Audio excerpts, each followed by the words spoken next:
Caracol Radio. Historias del mundo. Diana Uribe. Buenas, les informamos a los oyentes de Caracol que quieran ponerse en contacto con los programas, llamar al 245-9706, 245-9706 o escribir a los emails diauribe@hotmail.com, diauribe@cable.net.com o a la página web www.diana-uribe.com. Hoy vamos a ver la revolución de Terciopelo, lo que pasaría después con la antigua primavera de Praga.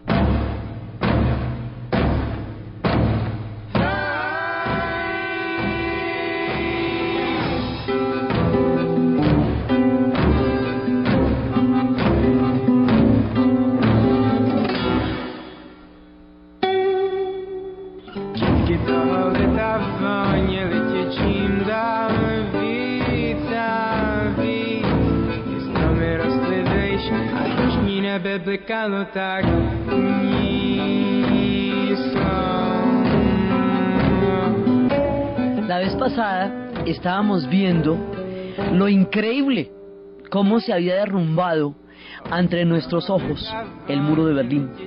Habíamos visto cómo los acontecimientos habían tomado un rumbo imparable y en un momento dado habían terminado con la Guerra Fría, como empezando por Hungría. Una vez que la Unión Soviética hubiera declarado el fin de la carrera armamentista y hubiera declarado que los pueblos bálticos, hubiera declarado que los pueblos de Europa del Este tenían derecho a asumir en sus manos su propio destino, los húngaros lo intentaron. Y cuando los húngaros triunfaron y rápidamente pudieron resolver sus problemas históricos, los alemanes se fueron para Hungría, de Hungría pasaron a la otra Alemania en un ritmo tal que, como habíamos visto, fue incontenible hasta llegar a la caída del muro de Berlín.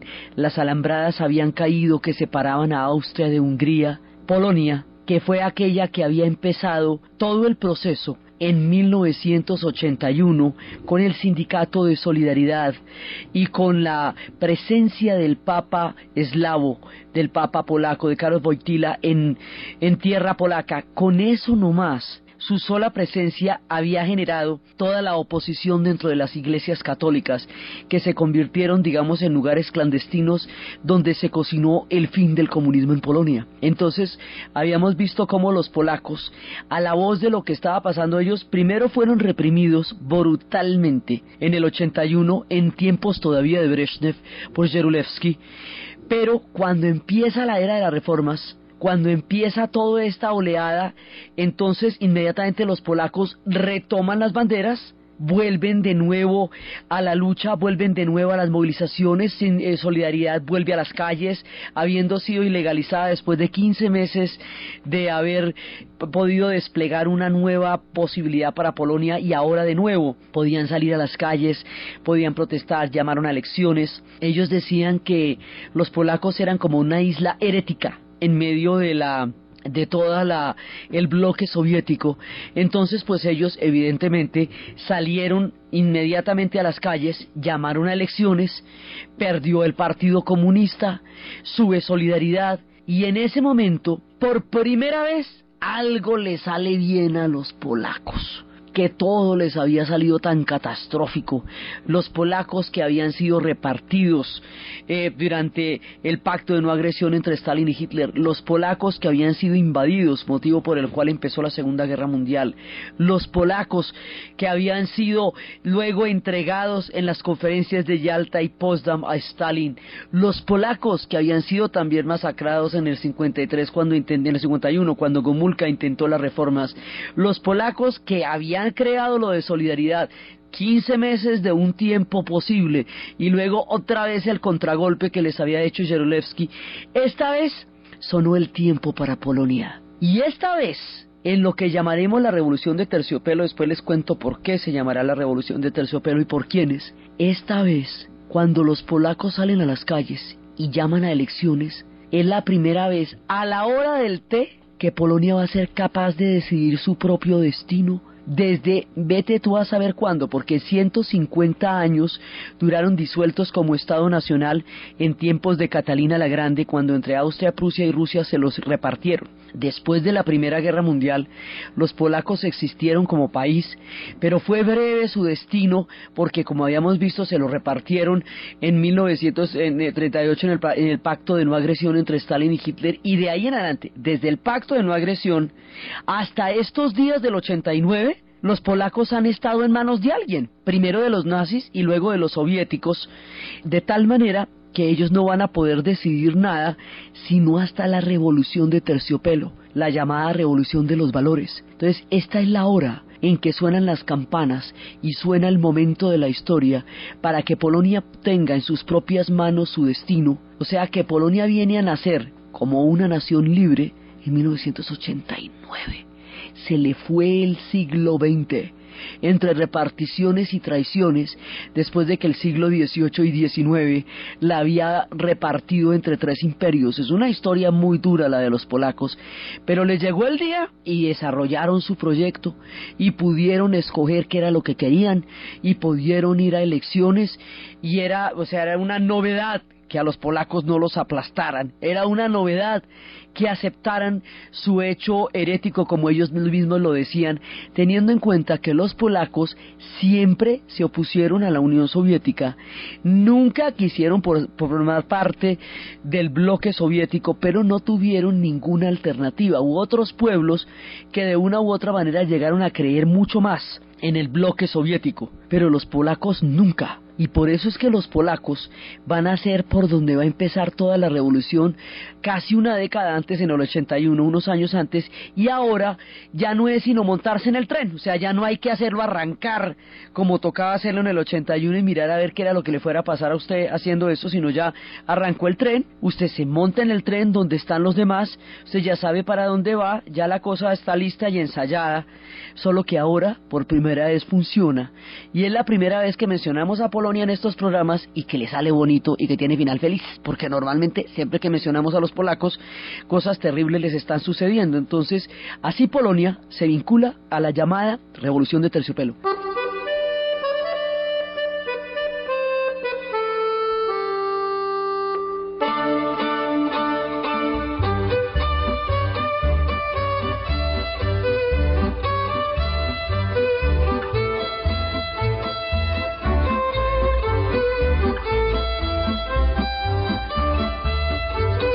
Con todo lo importante que es lo que hemos narrado, lo importante que fue lo de Hungría, bueno, lo definitivo que es la caída del muro de Berlín, porque eso determina el fin de la Guerra Fría, desde el punto de vista del enfrentamiento oeste-oeste y de Europa, y con todo lo importante para la decisión histórica de Polonia, que es el que ellos puedan abordar este tren que está saliendo y lo puedan hacer desde sus propias entrañas. Hay un proceso que es el que le va a dar a todo este capítulo apasionante de la historia su nombre. Es el proceso checo-eslovaco. Es por ellos que esto se va a llamar la revolución de terciopelo. Los checos van a plantear cosas aquí muy de fondo y van a continuar un capítulo que habían empezado en 1968 y que hay que entender profunda y esencialmente, porque eso era lo que Gorbachov tenía en la cabeza cuando empezó las reformas, lo que habían hecho los checos, solo que la historia no le salió como él pensaba, pero la idea que él tenía era lo que los checos habían planteado. En 1968 los checos hicieron un proceso de una importancia capital, porque aún en el futuro y en los análisis que se hagan de las alternativas históricas del siglo XX, el proceso checo y la reflexión que los checos hicieron en su tiempo, los checos eslovacos, que en ese momento eran un solo país, Checoslovaquia, ellos después se separaron y quedaron unos checos y otros eslovacos, pero en ese momento, en nuestro relato, son checo-eslovacos. Los mapas irán a cambiar dramáticamente en estos años. Entonces resulta que los checo-eslovacos habían sido anexados al bloque soviético como todos los demás países de la cortina de hierro, con el sistema de partidos únicos que reemplazaban a los partidos de gobierno y con la estructura central planificada que hemos visto a lo largo de los relatos. Los checos pensaron en su momento, los checoslovacos, bueno, supongamos que en un momento dado las condiciones históricas eran muy bravas, el enfrentamiento era muy directo en ese momento, eran tiempos difíciles. En 1948 Stalin pasó por encima de todas las repúblicas de Europa del Este y las convirtió en este bloque histórico del cual hemos venido hablando. Bien, para 1967 los checoslovacos han reflexionado. Hay que aclarar que los checoslovacos son un pueblo increíblemente culto, que ellos son un pueblo de grandes escritores, que ellos son un pueblo de grandes músicos, que ellos realmente son un pueblo de una trayectoria artística, de una trayectoria teatral, los del Teatro Negro de Praga. Esta gente es una gente de un bagaje cultural absolutamente impresionante en términos de dramaturgia, en términos de literatura, en términos de cultura. Ellos son un pueblo increíblemente grande. Ellos reflexionan. Su reflexión será indispensable para entender el curso de nuestros relatos. Ellos reflexionan en 1967 y dicen, bueno, ya estamos grandecitos los checoslovacos, ya han pasado algunos años desde que se acabó la Segunda Guerra Mundial. Supongamos que en aquella época las cosas tocaron a la brava como nos tocó a nosotros. Está bien, digamos, toda esta situación de fuerza y de terror por la cual hemos estado vinculados al bloque soviético, podría decirse que hasta ahora la podemos entender, pero de aquí para adelante no la vamos a entender más, porque nosotros somos un pueblo de gente grande que estamos en capacidad de tomar una opción histórica distinta. Los checoslovacos en ese momento, en 1967, son socialistas, profundamente socialistas. Creen en el socialismo a pies juntillas como una alternativa histórica válida y solidaria para la humanidad, solo que creen que no tiene por qué basarse en el terror, que no tiene por qué basarse en la coacción y en la coerción de la sociedad, porque no puede haber una ecuación entre la libertad de pensamiento, o usted, una dicotomía como se estaba planteando en ese momento, o usted piensa y tiene la libertad total y completa de morirse de hambre como pasa en el capitalismo, que usted puede decir lo que quiera, pero vaya, consigue empleo, o usted tiene todo solucionado, salud, vivienda, educación, todo, pero calladita la boca. Entonces, la dicotomía este-oeste se había planteado en unos términos tales que el capitalismo ofrecía toda clase de libertades individuales y una permanente vigilancia de los derechos políticos de sus ciudadanos, pero su condición inherente de desigualdad generaba la miseria de muchos y la opulencia de pocos, y no había un grado, digamos, no es que lo haya ahora, ¿no? Estamos hablando de esa época, no había algo que nivelara las cargas entre los necesitados y entre los opulentos en la sociedad. No había un sistema o algún mecanismo a través del cual se pudiera llegar a una redistribución del ingreso en términos más equitativos. Era eso, existían los estados benefactores y los estados benefactores habían hecho lo suyo en la medida de sus posibilidades, pero aquí ya se estaban empezando a desmontar, como estábamos viendo, porque toda la revolución de los computadores dio un salto tecnológico que hacía que el estado benefactor dejara de ser en ese momento una prioridad para la sociedad y la rentabilidad de los estados reemplazara a lo que era el bienestar de la comunidad. Eso todavía es así, sigue la rentabilidad siendo un criterio. En ese momento los checos reflexionan y dicen el grado, digamos, de darwinismo, por decirlo de alguna manera, de que sobrevive el más fuerte, que sucede en el capitalismo, desfavorece muchísimo a todos aquellos que no tienen condiciones económicas para sobrevivir en él. Pero pueden pensar y decir lo que quieran. Mientras que nosotros, decían los checoslovacos, tenemos todas esas necesidades solucionadas, estamos hablando del 67, y no tenemos que preocuparnos una vez que tenemos los hijos, el Estado nos los va a educar, la comida está garantizada, no va a haber inflación, bueno, toda una cantidad de cosas están garantizadas, pero no podemos pensar ni decir en voz alta, no tenemos ninguna libertad. La dicotomía entre la libertad y el hambre frente a la opresión y la comida es una dicotomía falsa. Porque resulta que Marx en ninguna parte del proyecto dijo que para que una revolución se hiciera, todo el mundo tenía que callarse la boca. En ninguna parte dice que la condición del triunfo de la revolución es el terror y es el silencio y es la obediencia ciega. Alguna vez Elías Canetti decía que la manera como el socialismo se planteó en Europa del Este era un régimen que todo te lo daba, como una madre todopoderosa, que todo te lo da, pero todo te lo pide. Igualmente, o sea, yo te doy todo lo que necesitas, pero tú me pagas con tu vida, me pagas con tu conciencia, me pagas con tu libertad, y eso es un precio muy alto para cualquier proyecto y para cualquier idea. Entonces los checos estaban pensando esto, un momentico, es que si nos remitimos a Marx, que se supone que es la inspiración política de todo lo que ocurre acá, en ninguna parte el tipo dice, una vez que triunfa la revolución todo el mundo tiene que quedarse callado y todo el mundo tiene que acomedirse a lo que quiera que la revolución considere que eso es.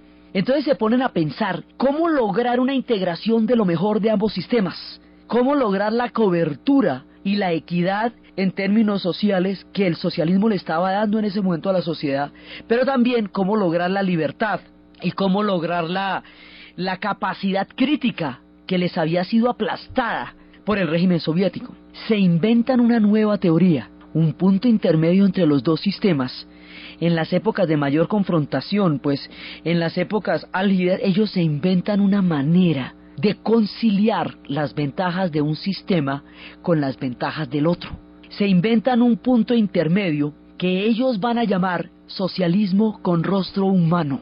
El socialismo con rostro humano consiste en desmontar los mecanismos de terror. Entonces la prensa ya no será un órgano de propaganda de un partido único, sino una manera de informar a la gente sobre lo que está pasando en su sociedad. Cumplirá una labor informativa y no propagandística, como cumplía la prensa dentro de los países socialistas. La policía servirá para bajar a los gatos de los árboles y entregar a los niños perdidos y orientar a las personas que se hayan equivocado de calle, y no un mecanismo de control social y de terror que está siguiendo cada uno de sus pasos y cada una de sus palabras para reportarlo a los aparatos de seguridad del partido, donde a usted se lo llevan y lo desaparecen por pensar distinto. Vamos a darle a la policía un carácter cívico. Entonces que bajen los gaticos de los árboles y que se pongan encantadores y divinos, que los queremos es como servidores públicos y no como persecutores de la conciencia de la gente. Entonces vamos a crear un socialismo desde la base. El socialismo que hemos recibido nos fue impuesto desde arriba, es un socialismo de Estado por Stalin durante toda la época de la cortina de hierro, bueno, pero ahora estamos maduros. El experimento checo es basado en la madurez del pueblo checoslovaco, que es capaz de reflexionar y llegar a una formulación de su propia historia. Entonces dice, ya somos un pueblo lo suficientemente maduro para plantearnos frente al socialismo desde una opción propia. Por eso lo llaman socialismo con rostro humano. Entonces, en un régimen de partido único, pues usted no tiene oposición, ¿verdad? Entonces toca que fracciones de ese partido son las que lideren una nueva tendencia dentro del partido único, porque no hay más. Y como no hay políticos opositores, porque eso no lo permite el sistema como estaba diseñado, pues entonces aquellos que sean opositores van a ser los dramaturgos, van a ser los teatreros, van a ser los escritores, van a ser los intelectuales, que van a cumplir este papel de opositores al régimen, y de conciencia y de pensamiento sobre el régimen. Estos van a ser en conjunto los que la historia conocerá como los hombres de la primavera. El proyecto va a ser dirigido por un hombre que se llama Alexander Dubček. El proyecto económico, que significa abrir las fronteras para poder entrar a comerciar con otros países sin que intervieran en sus asuntos internos, pero poder comerciar con otros países, se llamaba Otashek, el del proyecto económico. Entonces la idea era no salirse del Pacto de Varsovia. Virgen Santísima, faltaba más. ¿No ve que cuando los húngaros lo intentaron eso les fue terrible? No, estamos dentro del Pacto de Varsovia, dentro del bloque soviético, o sea, no cuestionamos la geopolítica del asunto, porque eso es muy delicado y finalmente no es nuestro tema. Este es un problema checo, problema entre checoslovacos que vamos a resolver nosotros y que no tenemos por qué andarle contando al mundo, eso ni de chisme va. Entonces es su revolución. Esta fracción que está pensando de esta manera va a llegar al poder en el 67, digamos, va a empezar un experimento que va a durar un año. Ese experimento empieza a entregar el socialismo a los checoslovacos, porque si el socialismo es del pueblo, que el pueblo sea el que lo haga. Entonces empezaron a salir brigadas voluntarias que trabajaban los fines de semana para poder arreglar sus calles que estaban deterioradas, para que su bellísima Praga se viera tan resplandeciente como siempre ha sido esa hermosa ciudad. Entonces ellos empezaron a arreglar su ciudad porque la querían ver bonita. Empezaron a crear comités de base. Estos comités de base empezaron a tomar en sus manos decisiones locales y comunitarias para nutrir el socialismo de un contenido propio que emanara de la misma entraña del pueblo checoslovaco y no de las órdenes dictadas desde Moscú. O sea, era un experimento autonómico, pero fundamentalmente socialista. Y el hecho de que este experimento es de socialistas, para la reforma del socialismo, para que funcione el sistema, es fundamental en nuestro entendimiento del problema, porque ese es el cuarto de hora. Más adelante, cuando ya estemos en el momento de nuestro relato, ya no serán días de reforma, serán días de ruptura. Ya no va a haber nada que negociar. Lo que había que negociar y pensar era en el 68 y en el 67. Esa oportunidad se perdió, y a la postre, quien más va a lamentar haber perdido esa oportunidad con su propia carne va a ser la misma Unión Soviética. Entonces, en ese momento ellos están en su experimento felices de la pelota. La gente que no está de acuerdo con el experimento de la primavera, no es porque no les parezca que tengan toda la razón, no es porque no crean que es de sentido común lo que están planteando, sino porque temen terriblemente la respuesta de los soviéticos, habiendo visto las cosas que se han visto, y piensan que esto es una provocación que puede acarrear consecuencias terribles para Checoslovaquia, y que ir a ponerle el cascabel al gato de esa manera puede no ser sabio, porque las consecuencias de eso pueden ser mucho más graves que la felicidad misma del experimento. Digamos, la gente que se opone con este criterio, no porque estén en desacuerdo, sino porque piensan que esto se les puede ir hondo y se les puede ir mal. Es eso, es miedo, pero no es desacuerdo. Entonces, todo el mundo está montado en la primavera. Los checoslovacos tienen un espíritu además muy cívico. Son un pueblo capaz de grandes transformaciones políticas a partir de procesos de reflexión y de procesos de madurez. Son un pueblo de una entereza particular. Entonces ellos están contentísimos en su primavera, felices, pintando las calles, bonitos, consejos obreros, chévere. Eso está funcionando lo más bonito. No le han contado tampoco a nadie, ¿no? No era como para hacer escándalo, pues, bajo perfil, ¿no? Bajo perfil, y no salirse uno del Pacto de Varsovia, nada que pueda alborotar el parche, pues, porque eso sería muy terrible, ni calentar el parche, ni nada de eso. Sobre todo porque con la cosa de los húngaros, muy, muy reciente todavía en la memoria de los checoslovacos, mejor uno dejar las cosas así, bajita de punto, de tono. Cuando llevan un año y están completamente contentos, en ese momento empieza lo que muchos temían inevitable. Las tropas del Pacto de Varsovia empiezan a movilizarse en dirección a Praga. Y es un oficial húngaro, óyase bien, húngaro, quien hace una llamada anónima a los checoslovacos y les dice: las tropas del Pacto de Varsovia, compadres, van para allá. Y ellos saben que ahí ya no hay nada que hacer. Y saben que no se pueden inmolar, porque los húngaros se inmolaron. Los tanques les pasaron por encima igual. Saben que no pueden hacer absolutamente nada. Entonces empiezan a liderar una resistencia poética, porque es la única que les queda. Empiezan a poner letreros: Moscú, 1200 kilómetros de Praga. Moscú, 1200 kilómetros de Praga. Empiezan a poner grafitis: Lenin despierta, todos se han vuelto locos. Empiezan a desviar todas las señales de tránsito para que los tanques no se puedan orientar una vez que entren en la ciudad. Y se ponen una cita en la plaza de San Wenceslao, y en el momento en que suene el himno nacional de Checoslovaquia, ya todo habrá terminado, dice Alexander Dubček. Y se van todos para la plaza, y cuando están todos reunidos en la plaza, y cuando suenan el himno nacional, Jan Polak, un estudiante que estaba en ese momento en la plaza, se prende gasolina y se quema vivo, como una inmolación de dolor contra lo que está pasando en ese momento en Checoslovaquia. Es uno de los momentos más dramáticos del año 68 que habíamos dicho la vez pasada, que era el otro año tan cargado de historia como el 89. Entonces Jean Pollack se quema, y más adelante llevar flores a la tumba de Jean Pollack en la plaza se convierte en la manera de expresar el dolor de un pueblo que va a sufrir lo que los checoslovacos sufrirán.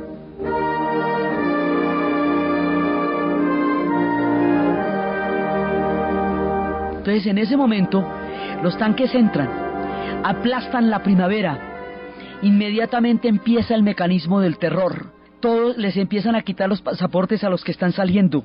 La gente que sale no puede volver a entrar y los que están adentro quedan encerrados. Las tropas empiezan a rodearlos, los tanques empiezan a invadirlos. Los tanques durarán ahí desde 1968 hasta 1989. Van a estar los tanques soviéticos parqueados en Checoslovaquia, aplastando como decían alguna vez, como una rueda de acero a una mariposa, el experimento de la primavera de Praga, sin saber si de alguna manera eso hubiera podido enseñarles en un momento algo que después les acarrearía la total desintegración.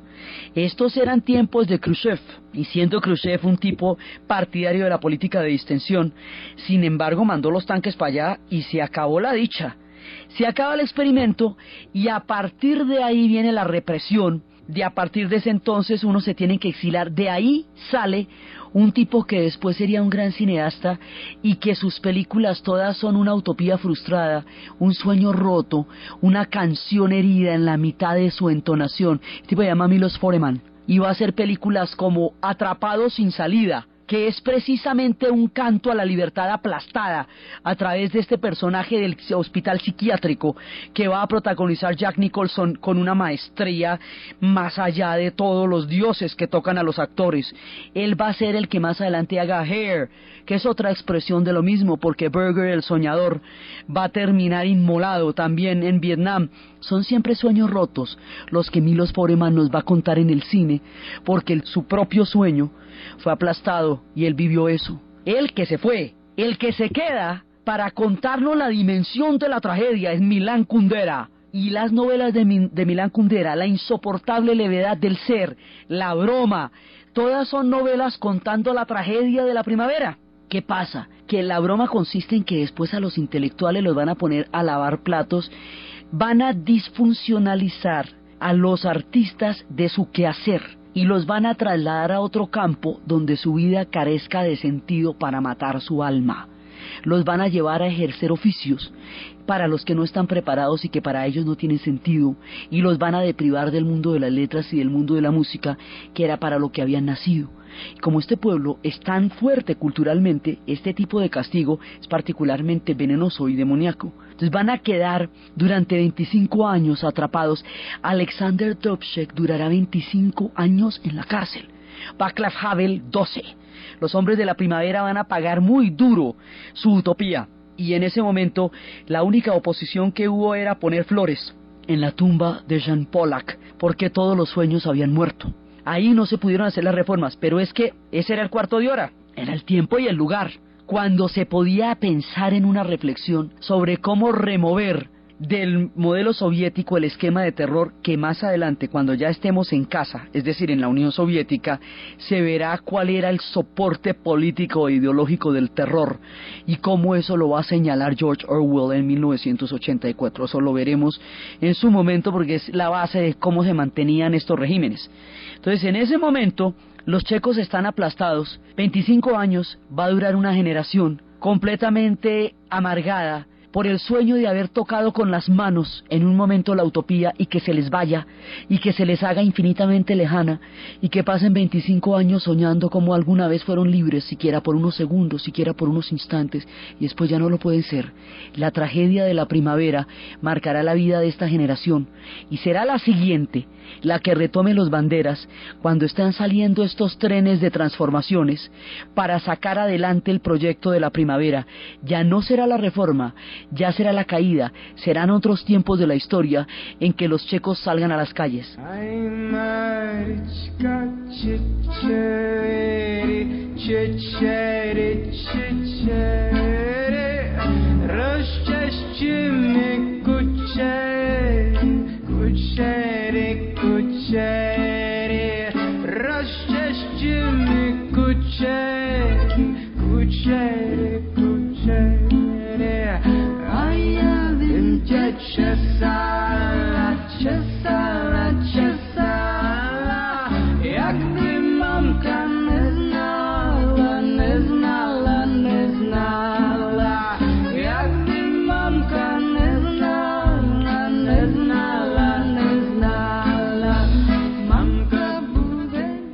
Una generación después empiezan los movimientos, Foro Cívico empieza a formarse como una organización, y cuando empieza el experimento de todo lo que está pasando en la Europa oriental, y después de haber visto a los húngaros, cuando está pasando lo de los alemanes que fueron en las embajadas checas, ¿se acuerda?, donde pidieron asilo para pasar al otro lado y todo eso, ellos se suman a lo que está pasando. La manera como se transmitió la información de un lado a otro en aquel entonces, evidentemente no puede ser por los periódicos, no se les ocurrirá a ustedes eso, fue por las parabólicas.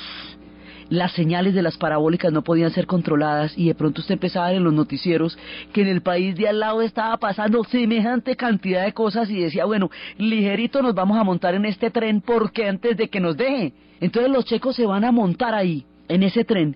Esto quiere decir que van a empezar a salir a las calles con acordeones, y van a empezar a salir a cantar, y van a empezar a salir a hacer unas manifestaciones con llaves. Las llaves significan que el régimen se tiene que ir. Las llaves en Europa es una señal política para mostrar que un gobernante o un régimen ya tiene que abandonar el poder. Es como una llave para que usted se vaya. Entonces empiezan a sacar todas las llaves, todos van a sacar las llaves y empiezan a cantar y sacan las acordeones. Es tan cívico, es tan poético y es tan hermosa la manera como los checoslovacos se unen a lo que está pasando, que por esto, por el civismo y por la alegría con la que los checoslovacos convidan a las reformas, este proceso se conoce como la Revolución de Terciopelo. Por ellos, por la suavidad, por el civismo, por el espíritu que enalteció estos movimientos históricos en ese momento, por los checoslovacos. Entonces ellos están en ese instante de su historia. La película para ver aquí en este pedazo del relato se llama Kolia. Es una historia bellísima, bellísima, de un muchachito ruso que termina por allá en manos de un playboy checo en Praga, porque por un matrimonio arreglado al niño le dejan el niño y la mamá se desaparece, y este tipo tiene que sacar adelante un niño ruso en los momentos en que lo menos popular del mundo era ser ruso y hablar ruso, y es cuando están mostrando los tanques que se van y el niño empieza a mover con los pasitos como el ejército rojo con sus paticas, porque pues él era un niño ruso, metido en el momento en que el odio contra los soviéticos está otra vez a la luz del día. Es una película preciosa, llena de ternura y comprensión en los momentos en que se está abriendo de nuevo el sol de la historia para los checoslovacos. Entonces empiezan con las llaves, y cuando empiezan con las llaves, ahí hay que pensar una cosa muy seriamente. Después de lo que ha pasado en Tiananmen, después de los sucesos de la plaza de Tiananmen, y que el mundo haya visto con el horror con que contemplamos a los estudiantes ser baleados por el ejército, después de estos momentos tan dramáticos en la historia, after hours of shooting and facing a line of troops, the crowd is still here. They're shouting, "Stop the killing and down with the government." y teniendo en cuenta que esto está bajo la coordenada histórica en la cual Gorbachev ha dicho que los pueblos de Europa del Este tienen derecho a determinar su propio destino, y con los ojos todavía empañados de asombro, ira y lágrimas de lo que pasó en Tiananmen, ya no le pueden echar nada a los checos, no les pueden echar los tanques, y con el antecedente histórico de lo que significó el haber aplastado el experimento, porque ese es un momento de la historia, cuando los tanques entraron a Praga en el 68, fue un momento en que los discursos más importantes de Occidente se van a pisotear en la práctica. Era el momento en que los Estados Unidos estaba pisoteando el discurso de la libertad en Vietnam, en que Francia había pisoteado el discurso de la igualdad, de la fraternidad, de la libertad libertad en Argelia y en que la Unión Soviética pisoteaba el discurso del socialismo en las calles de Praga. Después de lo fuerte que fue ese momento político, cuando le toque la hora a los checoslovacos, no hay más remedio que dejarlos seguir adelante, porque no se les puede decir ni negros tienen los ojos después de todas las cosas que han pasado y en el momento en que ellos están en su proceso de revolución con la gente de Foro Cívico. Entonces salen a las calles, renuncia el gobierno socialista de partido único, que era el que tenía todo este régimen represado, sacan de la cárcel a Alexander Dubček y a Havel y a todos aquellos hombres de la primavera, se vuelven a reunir en la plaza de San Wenceslao, una multitud, una generación después, los hombres que han salido y las mujeres que han salido de las cárceles, con el alma destrozada 25 años después, o prisiones de 12 años, y los jóvenes que ahora están movilizándose con Fórum Cívico, y todos aquellos que deseaban estos cambios se reúnen. Alexander Dubček se para en el balcón donde se había dirigido a su pueblo 25 años antes y les dice: esta mañana Gorbachov ha dicho por la radio que la perestroika es el socialismo con rostro humano. Entonces los checoslovacos dicen: chévere, me parece muy bien. 25 años después se la vienen a pillar que por ahí era, y a nosotros nos dañaron la vida de una generación, pero bueno, por lo menos lo reconocen. La perestroika es el socialismo con rostro humano. Es este proceso político que los checoslovacos desarrollan en el 68 lo que tiene en la cabeza Gorbachov. Es decir, Gorbachov está absolutamente convencido que si él lleva al socialismo a las reformas de la manera en que los checos lo intentaron, y que si lleva la transparencia del Glasnost, el socialismo se puede salvar como proyecto histórico. Los países de la Europa del Este seguirían vinculados por una gratitud a la Unión Soviética, gratitud que los soviéticos pensaban que los países socialistas les tenían, pero que en realidad los países socialistas pensaban de otra manera por las condiciones de terror en que este bloque se conformó. Él pensaba, tenía una idea muy distinta en la cabeza. Él pensaba que los pueblos de Europa del Este iban a seguir afiliados de alguna manera a la Unión Soviética. Él pensaba que el socialismo se podía reformar. Él pensaba que el experimento de la primavera de Praga podría ser trasladado a la Unión Soviética con todo lo que eso pudiera implicar y llevar a su país hacia una transición sin abandonar el modelo histórico. Gorbachov es un socialista. Eso no se puede perder de vista nunca. Y él estaba pensando que esto mismo que estamos contando se pueda trasladar al escenario soviético y pueda funcionar, teniendo en cuenta que a ellos no los aplastaría nadie porque pues ellos están en la tapa de la olla. Eso era lo que él estaba pensando, era la voz de Dubček, la que él tenía en la cabeza, eran los proyectos de Otashik los que tenía en la cabeza. La inspiración de la perestroika es el proceso checoslovaco, y por eso es que salen de las cárceles, se pueden encontrar de nuevo en la plaza de San Wenceslao, donde regocijado estaría en ese momento el espíritu de Jan Polak, entre todos ellos, viendo que una generación después llegó el tiempo de los checoslovacos, y entenderían que la historia tiene unos tiempos. El tiempo de las reformas era ese, era el tiempo de Alexander Dubček, este ya es otro, y Gorbachov entenderá la diferencia entre los tiempos de la primavera y el tiempo en que él está haciendo la reforma de la perestroika, con un costo altísimo para su propia vida y con un costo impredecible para la Unión Soviética misma como proyecto. Pero es muy importante entender este modelo político porque este era el esquema sobre el cual se hizo la idea de la perestroika y del Glasnost, de la democratización y la transparencia y de la apertura económica. Entonces los checos hacen lo suyo, Havel sube al poder, Václav Havel, el dramaturgo, el teatrero, sube al poder. Una vez le preguntaban que él qué opinaba de la Unión Soviética y él decía una frase que nos puede dar como el estilito del ánimo de lo que estaba pasando: más vale una Rusia enferma que una Unión Soviética saludable. Decía él en tiempos en que la Unión Soviética ya entraría en su proceso de desintegración. Digamos, hay muchos sentimientos ahí encontrados. A él le preguntaban si él era socialista. Dice: pues yo he sido socialista toda mi vida, pero el régimen abusó de tal manera de esa palabra que la vació de contenido. Yo a la final ya no sé qué yo soy. Entonces empieza Checoslovaquia su rumbo, Más adelante van a convenir de una manera muy amigable con los eslovacos, que van a formar dos naciones, pero no hay problema. Entonces se ponen a poner unas rejitas y unas banderitas y unos ladrillitos en la mitad de los dos países y dicen: ahora en adelante nosotros vamos a ser checos y ustedes van a ser eslovacos, y nos seguimos saludando y seguimos tan amigos. Y ahí no hay ningún problema. No pasaría lo mismo con Yugoslavia. Cuando intenten separarse, se atomizarían en una guerra fratricida y mortal. Pero los checoslovacos, haciendo honor a toda la tradición que hemos hablado de ellos como pueblo, se dan la mano y tranquilamente quedan uno en un país y el otro en otro sin ningún problema. Eso va a pasar más adelante, porque esto va a transformar profundamente las sociedades donde se van a dar esos cambios. Entonces el modelo checo es fundamental para poder entender todo lo que está pasando aquí, y los checos logran hacer lo suyo.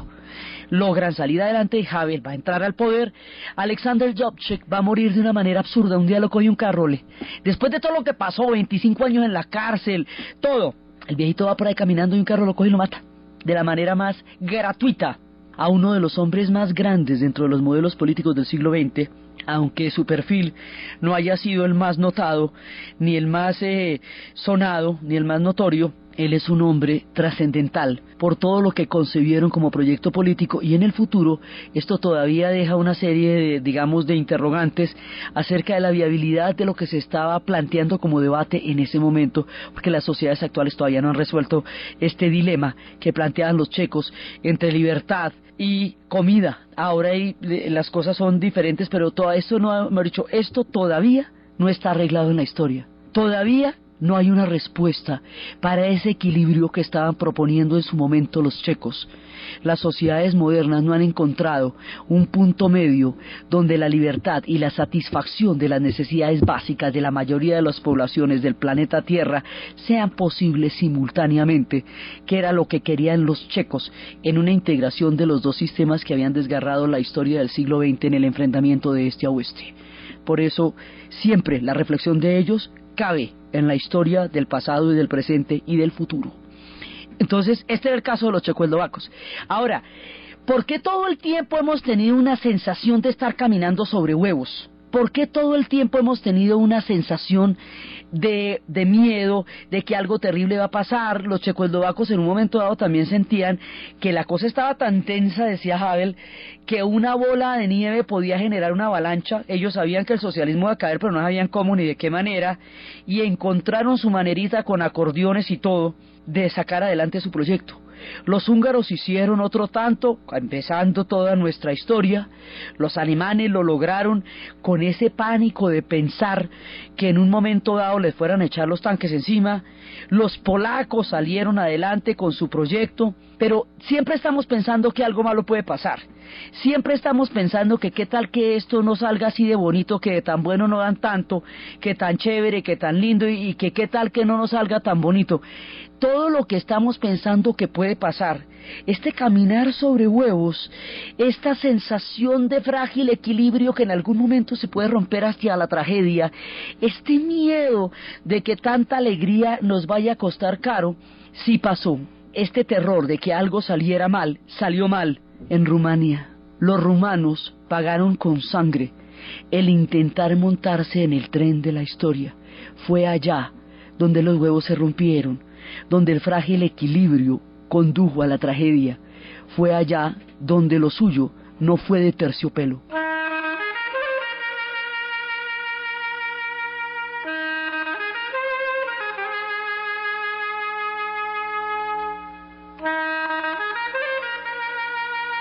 En la ciudad de Timisoara se reunió una multitud enardecida y empezó a gritarle a Ceausescu, el dirigente comunista de Rumania, que llevaba una eternidad en el poder y que se había opuesto a todas las reformas.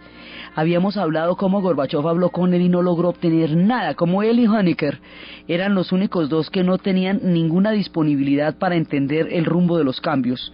Y estos que se creían dueños del país, Elena y Ceausescu, ellos que creían que definitivamente el socialismo y Rumania les pertenecían a la vez y que eran absolutamente renuentes a cualquier tipo de cambio, se enfrentan a una multitud que, congregada en las calles de Timisoara, empieza a gritarle: Drácula, tu tiempo terminó. Drácula, tu tiempo terminó.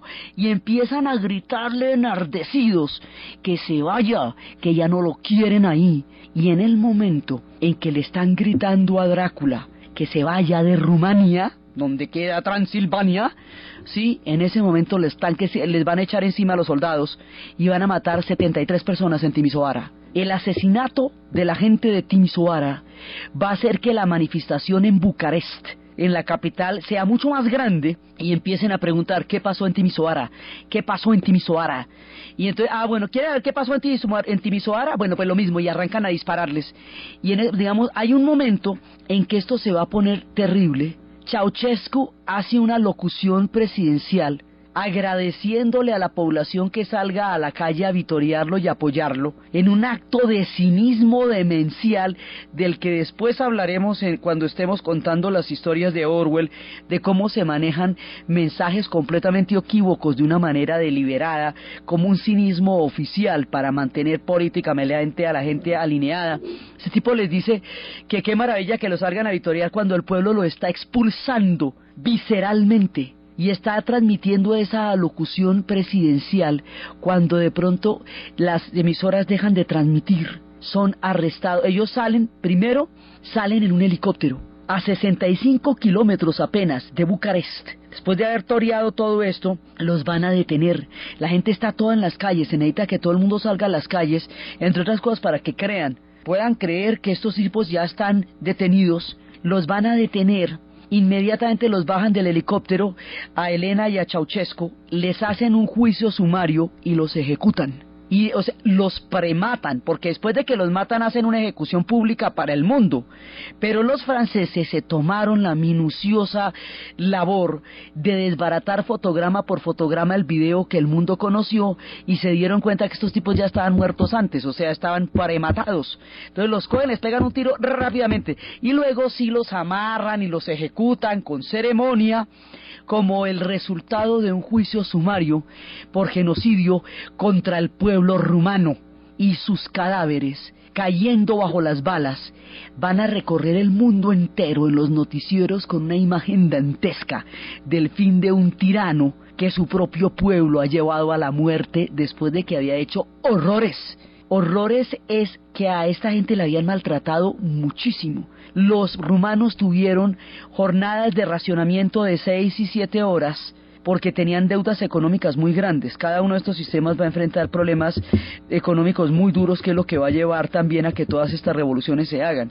Cuando eso pasaba, cuando toda Rumania estaba en un racionamiento feroz de luz durante tantas horas en el día, Ceausescu y Elena tenían un palacio de 1000 habitaciones que mantenía iluminado mientras todo el país estaba en racionamiento. Cuando muere Ceausescu, los periodistas llegan del mundo entero a Rumania para entrar en este palacio, que ya en ese momento tenía las luces apagadas. Todos los periodistas se tenían que coger de la mano para ver qué era lo que estaba adentro, porque no se podían imaginar qué podría existir en semejante palacio que había sido un monumento a la soberbia y a la explotación de un pueblo que los había llevado precisamente a la muerte. Cuando había situaciones de extrema pobreza, Ceausescu les ponía unas paredes, unos muros, para que no se viera la pobreza, porque eso sí quedaba muy mal visto. Entonces, extrema pobreza. Después van a descubrir estos niños en los orfanatos, en las condiciones más degradantes y más terribles. Después van a ver los problemas ecológicos tan absolutamente aterradores.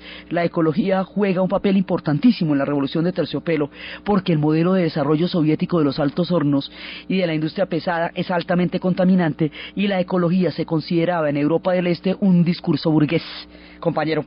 Entonces, por eso la ecología va a ser bravísima. Hay un sitio que se llamaba Copsamica, donde la gente se bañaba 6 veces al día en Rumania, y todos mantenían tiznados de un hollín en el aire que teñía toda la población por la cantidad densa de humo que emanaba de las fábricas. El aspecto de la ecología va a ser fundamental. Entonces se descubren todos los horrores que estaban pasando en Rumania y ahí un poco se rompe el encanto, porque el proceso rumano fue sumamente violento y fue terrible, porque además después las diferentes fracciones se agarraron entre sí, hubo un vacío de poder, después Ilescu, y Rumania tendrá un camino muy duro para salir, ejercer las transformaciones, adaptarse a la nueva economía, hasta ahorita estar peleándose el acceso a la Unión Europea. Largo camino correría por Rumania, un pueblo muy torturado también, que ha tenido muchos líos en la historia y que en ese momento estaba haciendo lo suyo, pero a ellos sí les tocó la sangre. Aquí lo que temían sí pasó, con todo y todo lo lograron, pero fue muy duro. No eran acordeones de las calles checas, no eran alicates de las calles húngaras, no eran cinceles del muro de Berlín. Eran los tableteos de las ametralladoras los que tuvieron que pagar los rumanos por pedir lo que todos los demás pueblos estaban pidiendo, el derecho a la autodeterminación de su historia. Así que de esta manera los acontecimientos nos van a llevar a las puertas mismas de la Unión Soviética. Y cuando toda la marea que ha empezado en Hungría llegue a las repúblicas bálticas, y cuando todos estos vientos del este empiecen a soplar en territorio soviético, y cuando las cosas lleguen a casa, los acontecimientos se harán totalmente incontrolables. La caja de Pandora se abrirá, sacará todas las miserias y todas las preocupaciones. Los procesos históricos sobrepasarán a Gorbachov, lo arrasarán y le pasarán por encima. Los pueblos bálticos empezarán un canto de independencia que llevará a la Unión Soviética a la desintegración, porque los pueblos bálticos fueron anexados por la fuerza en tiempos del Tercer Reich y ellos cobrarán lo suyo. En su momento dirían que tenían el mismo derecho a independizarse que tenían los pueblos de Europa del Este, pero estos ya son repúblicas soviéticas. Cuando eso pase, los acontecimientos van a ser aún más sorpresivos y la segunda potencia del planeta, y el pueblo que había liderado la historia del siglo XX caerá como un castillo de naipes frente a nuestros ojos, con una incredulidad que aún tiñe de asombro la sola mención de estos procesos históricos. Eso es lo que vamos a ver en el siguiente programa. Entonces, desde los espacios de la primavera de Praga, desde la locución de Alexander Dubček, en los tiempos en que Jan Polak se quemaba, y cuando luego 25 años después diría que la perestroika era el socialismo con rostro humano, desde la autodeterminación de los polacos, tan sufrida, tan luchada, desde la sangre de los pueblos rumanos tratando de alcanzar el tren de la primavera, desde los momentos en que la revolución de tercio estallada, solo que ahora por primera vez funciona, y es la primera vez que mencionamos a Polonia en estos programas y que le sale bonito y que tiene final feliz, porque normalmente siempre que mencionamos a los polacos cosas terribles les están sucediendo. Entonces así Polonia se vincula a la llamada revolución de terciopelo.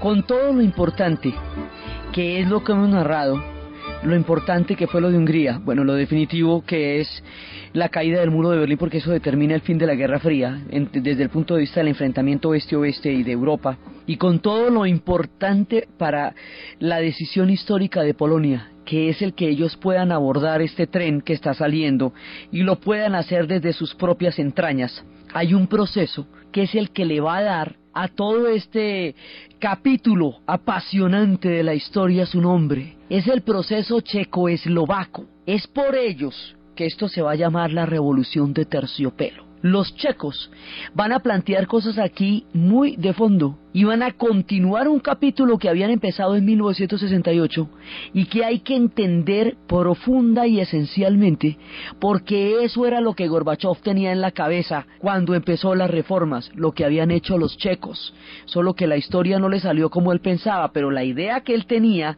era lo que los checos habían Europa del Este, tenían derecho a asumir en sus manos su propio destino. Los húngaros lo intentaron, Y cuando los húngaros triunfaron y rápidamente pudieron resolver sus problemas históricos, los alemanes se fueron para Hungría, de Hungría pasaron a la otra Alemania en un ritmo tal que, como habíamos visto, fue incontenible hasta llegar a la caída del muro de Berlín.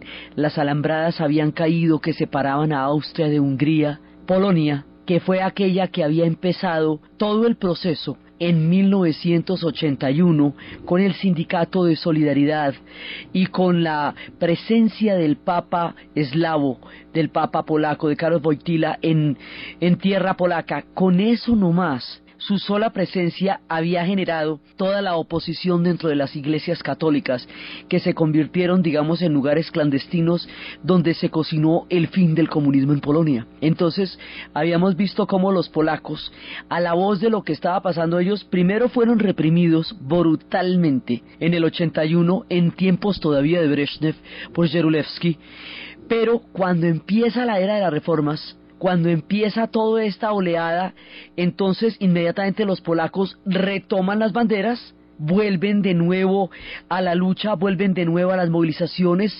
Solidaridad vuelve a las calles, habiendo sido ilegalizada después de 15 meses de haber podido desplegar una nueva posibilidad para Polonia, y ahora de nuevo podían salir a las calles, podían protestar, llamaron a elecciones. Ellos decían que los polacos eran como una isla herética en medio de toda el bloque soviético. Entonces pues ellos evidentemente salieron inmediatamente a las calles, llamaron a elecciones, perdió el Partido Comunista, sube Solidaridad, y en ese momento, por primera vez, algo le sale bien a los polacos, que todo les había salido tan catastrófico. Los polacos que habían sido repartidos durante el pacto de no agresión entre Stalin y Hitler, los polacos que habían sido invadidos, motivo por el cual empezó la Segunda Guerra Mundial, los polacos que habían sido luego entregados en las conferencias de Yalta y Potsdam a Stalin, los polacos que habían sido también masacrados en el 53 en el 51 cuando Gomulka intentó las reformas, los polacos que habían creado lo de Solidaridad, 15 meses de un tiempo posible, y luego otra vez el contragolpe que les había hecho Jaruzelski.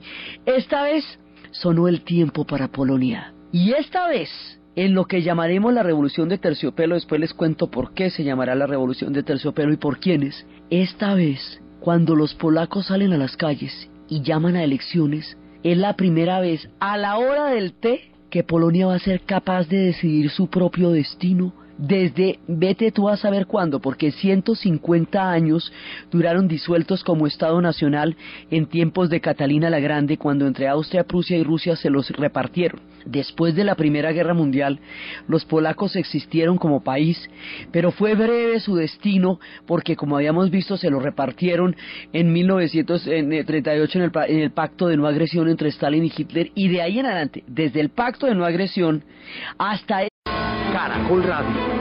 Historias del mundo. Diana Uribe.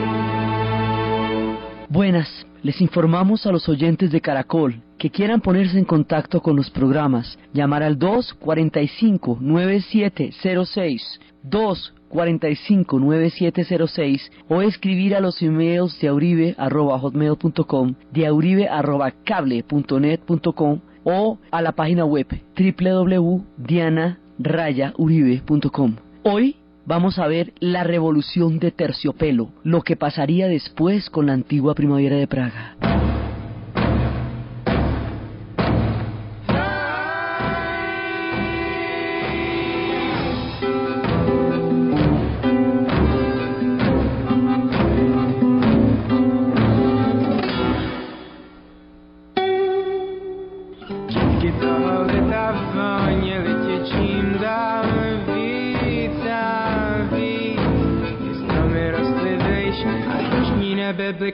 Tak nisko. La vez pasada estábamos viendo lo increíble, cómo se había derrumbado ante nuestros ojos el muro de Berlín. Habíamos visto cómo los acontecimientos habían tomado un rumbo imparable y en un momento dado habían terminado con la Guerra Fría, como empezando por Hungría, una vez que la Unión Soviética hubiera declarado el fin de la carrera armamentista y hubiera declarado que los pueblos bálticos, hubiera declarado que los pueblos de Europa, estos días del 89, los polacos han estado en manos de alguien, primero de los nazis y luego de los soviéticos, de tal manera que ellos no van a poder decidir nada sino hasta la revolución de terciopelo, la llamada revolución de los valores. Entonces, esta es la hora en que suenan las campanas y suena el momento de la historia para que Polonia tenga en sus propias manos su destino, o sea que Polonia viene a nacer como una nación libre en 1989. Se le fue el siglo XX entre reparticiones y traiciones, después de que el siglo XVIII y XIX la había repartido entre 3 imperios. Es una historia muy dura la de los polacos, pero les llegó el día y desarrollaron su proyecto y pudieron escoger qué era lo que querían y pudieron ir a elecciones y era una novedad que a los polacos no los aplastaran, era una novedad que aceptaran su hecho herético, como ellos mismos lo decían, teniendo en cuenta que los polacos siempre se opusieron a la Unión Soviética, nunca quisieron formar parte del bloque soviético, pero no tuvieron ninguna alternativa. Hubo otros pueblos que de una u otra manera llegaron a creer mucho más en el bloque soviético, pero los polacos nunca. Y por eso es que los polacos van a ser por donde va a empezar toda la revolución, casi una década antes, en el 81, unos años antes, y ahora ya no es sino montarse en el tren, o sea, ya no hay que hacerlo arrancar como tocaba hacerlo en el 81 y mirar a ver qué era lo que le fuera a pasar a usted haciendo eso, sino ya arrancó el tren, usted se monta en el tren donde están los demás, usted ya sabe para dónde va, ya la cosa está lista y en